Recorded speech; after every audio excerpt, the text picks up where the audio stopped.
Hello friends, मैं महिपाल सिंह आज फिर आप लोगों को सभी को रूबरू कराऊंगा इतिहास प्रसिद्ध आमेर के किले का।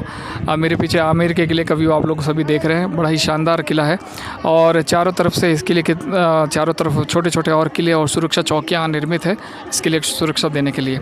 किले के अंदर बहुत सारी इतिहास प्रसिद्ध सबसे बड़ी तोप स्थित है, शस्त्रागार स्थित है, बहुत सी चीज़ें हैं जो बड़े ही रोचक तरीके से इस किले के अंदर निर्मित की गई है। अत्याधुनिक तरीके से भी बहुत सी चीज़ें इसमें निर्मित की गई है। किला बेसिकली 16वीं शताब्दी में राजा मान सिंह के द्वारा शुरू किया गया था। बाद में जय सिंह प्रथम तथा सवाई जय सिंह के समय इसमें बहुत सारा निर्माण कार्य करवाया गया था। बेसिकली ये जो किला है ये अपनी शैली के लिए जाना जाता है। हिंदू और मुस्लिम शैली का मिश्रण इस किले के अंदर है और भी बहुत सारी रोचक जानकारी है जो आप सभी को हम लोग यहाँ पर देखेंगे और उनका जो है इतिहास से किस तरीके से जो है नाता वो भी हम यहाँ पर देखेंगे।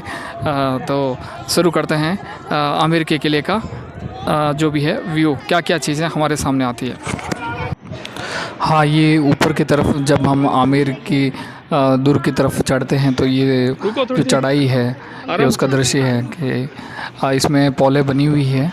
पहले स्टार्टिंग में एक बड़ी पॉल आएगी और फिर वो बड़ा ही भव्य द्वार है उस पॉल का भी। ये आप रास्ता देख सकते हैं, पत्थर जमा इन पाँवों के अंदर जो है पत्थरों का जो है कूट के अच्छे से जमा के। ये आमेर के किले के अंदर का दृश्य है।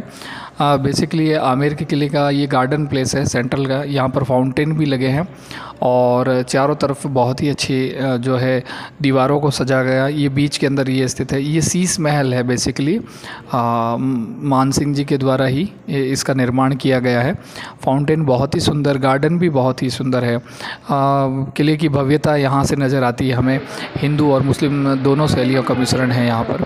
ये फाउंटेन के लिए जो नाली है उसका ये शीश महल का दृश्य है। शीश महल में छोटे छोटे कांच के टुकड़ों को काट कर इस बारीकी से इनको इस तरीके से सेट किया गया। अगर आप इमेजिन कीजिए, अगर रात के समय अगर यहाँ पर लाइटनिंग का दृश्य हो तो बहुत ही सुंदर दृश्य होगा।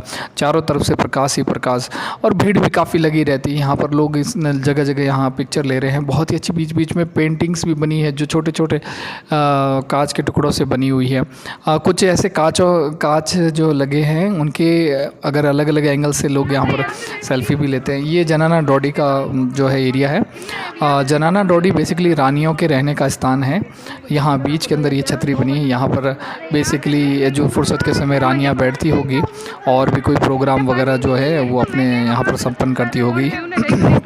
किले के अंदर सुरक्षा का भी पूरा ध्यान है और ये पीछे की तरफ ये कुछ गैलरियाँ बनी हुई है। बेसिकली ये गैलरियाँ काफ़ी लंबे एरिया में बनी हुई है और पीछे की तरफ क्या है जो सिपाही हैं और जो सरदार हैं उनके रहने के स्थान बने हुए हैं यहाँ पर।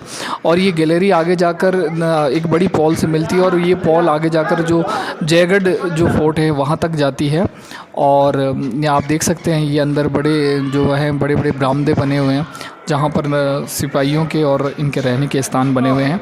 तो बेसिकली बड़ा ही सुंदर तरीके से यहाँ पर एक दूरबीन लगी है जो सेकंड मंजिल के ऊपर लगी हुई है। मैंने यहाँ से देखा बेसिकली यहाँ पर जयगढ़ फोर्ट के ऊपर जो कछवा राजाओं का जो ध्वज है वो लगा हुआ है। यहाँ से उस ध्वज का व्यू आता है, प्लस ऊपर की तरफ शस्त्रागार बना हुआ उसका भी व्यू आता है। ये ऊपर से मैंने ली है, जो गार्डन एरिया है उसी की पिक्चर है दूसरी मंजिल से। आप देख सकते हैं पीछे ये ऊपर और एक छतरी बनी हुई है जहाँ पर बहुत ही अच्छी देख सकते हैं आप कलाकारी की गई है। यहाँ पर कलरफुल क्या है बेल बूटे वगैरह बने हुए हैं। बेसिकली ये यहाँ पर दूसरी मंजिल का दृश्य है और ये आप देख ही सकते हैं कितना सुंदर बना हुआ है। चारों तरफ से अच्छे से इसको डेकोरेट किया गया है। ये अंदर की तरफ जहाँ फाउंटेन लगा वहीं की तरफ ये मार्बल की बनी हुई गैलरियाँ हैं जो बहुत ही सुंदर तरीके से बनाई गई है और इनके बीच बीच में कक्ष है। ये आप देख सकते हैं गार्डन एरिया का ही दृश्य। ये इस तरीके के कांच लगे हैं जिनको अलग एंगल से। ये कचहरी का दृश्य है जो एंट्रेंस के समय ही हमें देखने को मिलता है। सबसे पहले जो है दीवाने आम है, दीवाने के आम से थोड़ी सी आगे की तरफ ये कचहरी का दृश्य है। ये कुछ पिक्चर्स हैं।